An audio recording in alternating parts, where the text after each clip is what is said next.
새롭게 선보이는 렉스턴 스포츠는 G4 렉스턴의 프리미엄 플래그십 SUV의 혈통을 계승하고 더 대담하고 강인한 스타일로 재탄생한 정통 프리미엄 오픈형 SUV입니다.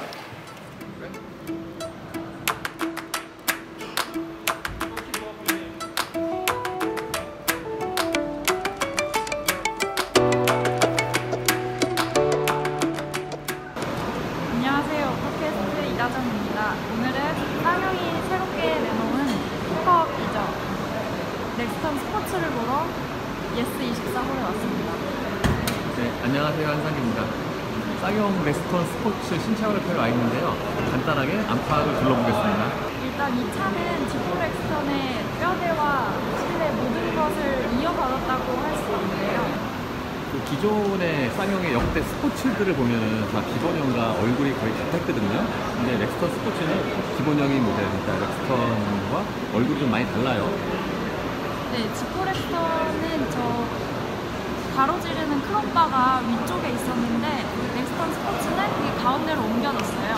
그리고 아래쪽에 안개등이 원래 가로형으로 길게 배치돼 있었는데 이번에는 원형으로 바뀌었어요.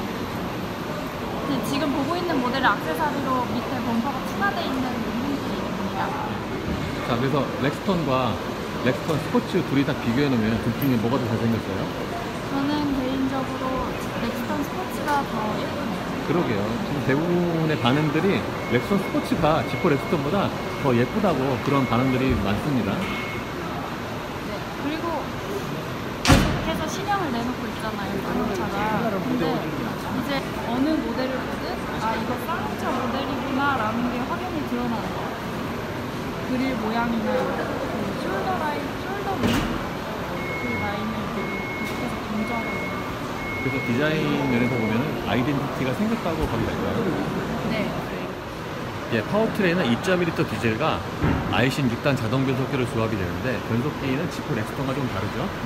G4 렉스턴은 7단 변속기를 사용하는데 렉스턴 스포츠는 코란도 스포츠와 같이 6단, 아이신 6단 변속기를 사용합니다.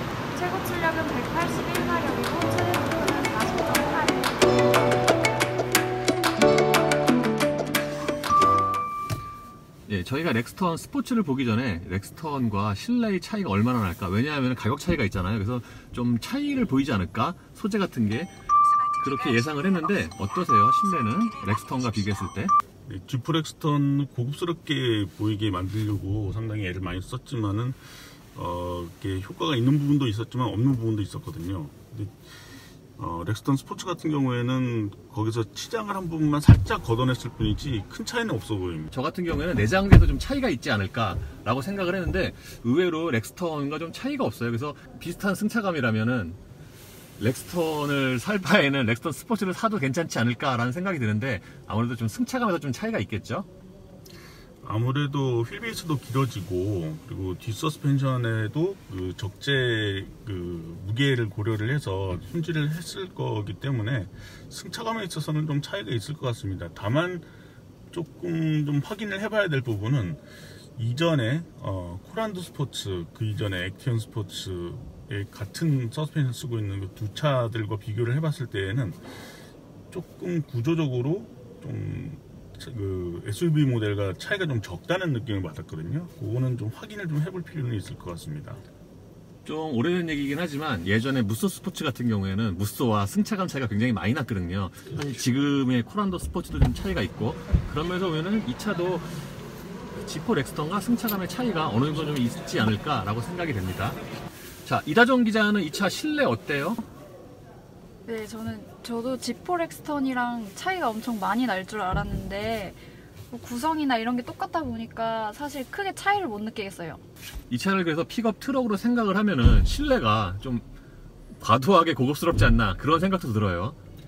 전체적으로 요즘은 그 픽업 트럭도 승용차 개념으로 쓰는 사람들이 더 많기 때문에 오히려 이런 꾸밈새로 좀 더 고급스럽게 만들어 놓는 게 더 사람들이 좋아하지 않을까 싶은 생각이 드네요.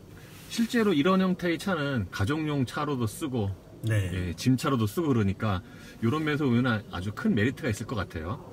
한편으로 생각해보면 예전에는 이 적재함이 있는 트럭들은 그냥 진짜 순수하게 짐차라고 생각을 많이 했었는데 이 쌍용이 여러 세대에 걸쳐서 이 승용 개념의 픽업 트럭을 내놓으면서 어떤 그런 그 승용차와 어떤 상용차의 경계를 허무는 데 아주 큰 역할을 했죠. 그리고 이번에 나온 렉스턴 스포츠도 마찬가지로 그런 그 중간 영역에서 좀 두 가지 차의 장점들을 고루 갖춘 차라는 그런 개념을 소비자들에게 잘 이제 소개를 하고 있는 것 같습니다. 지금 자세히 지금 다시 한번 보니까 이 실내 소재도 조금 차이가 있긴 하죠. 저 특히 대시보드 쪽의 플라스틱이. 예, 이 가운데 윗부분은 그 큰 통으로는 하드 플라스틱이고 좌우에 이 계기판하고 그 대시보드 그 동반석 쪽 대시보드는 소프트 스킨인데 좀 단단한 소프트 스킨을 썼습니다. 그리고 도어 트림도 전체가 다 하드 플라스틱으로 되어 있고요. 팔걸이 있는 부분만 가죽으로 감쌌을 뿐이지 전체적으로는 좀 값싼 소재를 쓴 거를 확인을 할 수가 있었습니다. 근데 이 차를 다시 한번 픽업으로 생각을 하면은 이런 시트에 적용된 가죽이 또 괜찮아요. 약간 좀 물렁물렁하고. 예, 나쁘지는 않죠. 예. 특히 뒷좌석 앉았을 때 그 물렁물렁함이 잘 느껴지는 것 같아요. 아, 2열이 푹신했나요? 네. 자, 그럼 2열을 볼까요? 보시죠.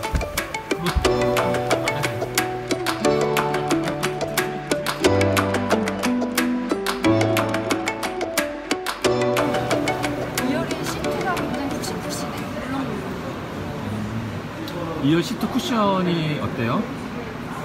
위에 살짝 등받이가 뒤로 누워 있거든요. 그래서 등받이 조절은 못하는데 편한 것 같아요. 앉았을 때. G4 렉스턴은 등받이 각도 조절 폭이 굉장히 컸는데 이 차는 아무래도 짐칸이 있기 때문에 네, 등받이 각도 조절은 안 돼요. 근데 살짝 위가 있어서 불편하진 않네요. 원래 예전에 코란도 스포츠는 이게 되게 꼿꼿이 서 있었다고 들었거든요. 근데 얘는 그렇지가 않아요. 그래서 4인 가족, 5인 가족이 앉아도 충분히 편하게 갈 수 있는 차인데 싶습니다. 그리고 키가 160인 제가 앉았을 때 헤드룸은 정말 넉넉하고요. 무릎 공간은 한 무릎 두 개래. 주먹 2개 정도 들어가는 크기입니다. 동급이 아니라 비교하기는 좀 그렇지만 코란도 스포츠보다 훨씬 공간도 넓고 등받이도 뒤로 살짝 밀려 있어서 훨씬 편한 것 같습니다. 그러니까 이 정도의 거주 공간이나 편의성이면 가정용 차로 쓰기에도 참 무리가 없을 것 같아요. 예. 어린아이들 앉기에는 뭐 전혀 부족할 것도 없고요. 어른이 앉아도 여유가 있는 편입니다. 물론 시트가 앞뒤로 뭐 거리 조절이 되지 않고 이제 등받이만 넘길 수 있기 때문에 등을 기대서 좀 오랫동안 타고 있기에는 좀 불편할 수도 있겠지만은 일단 공간 여유가 넉넉하고 뭐 머리 위 공간도 충분하고요. 그런 점들을 감안했을 때는 여러 사람을 태우더라도 이렇게 불편하게 느끼지는 않을 것 같습니다. 일반적으로는 뒷좌석 거주성을 고려한 차들과 비교를 했을 때는 확실히 앉는 부분의 길이가 조금 짧은 편입니다. 2열에는 사실 편의 장비가 그렇게 많지는 않아요. 여기에 송풍구가 있고 따로 뭐 USB라든가 그런 건 없습니다. 그런 부분이 조금 좀 아쉬운 면이긴 하네요. 아무래도 좀 레저용 차로서 활용도 아까 신차 발표회 때 마케팅 팀장도 말씀을 하셨던 것처럼 약간 키덜트 세대들 좋아할 수 있는 그런 차로 만들려고 했다라는 얘기가 있었는데 그런 USB 포트라든가 최소한 12V 소켓 같은 것들은 좀 있었으면 좀 다용도로 활용하는 데도 도움이 되지 않았을까 하는 생각이 드네요. 이 적재 용량은 유럽의 VDA 기준으로 1011리터입니다. 이게 지금 굉장히 튼튼해요. 그래서 성인 남자가 앉아도 돼요. 네. 앉아보세요. 어때요? 승차감이 좋습니다. 우리 청희 씨가 앉아서 이렇게 흔들어도 이게 생각보다 흔들림이 없네. 튼튼하네. 경첩을 짐을 실어도 충분하게 튼튼하게 만들었다는 걸 알 수가 있죠. 바로 뒷좌석으로 오면 네.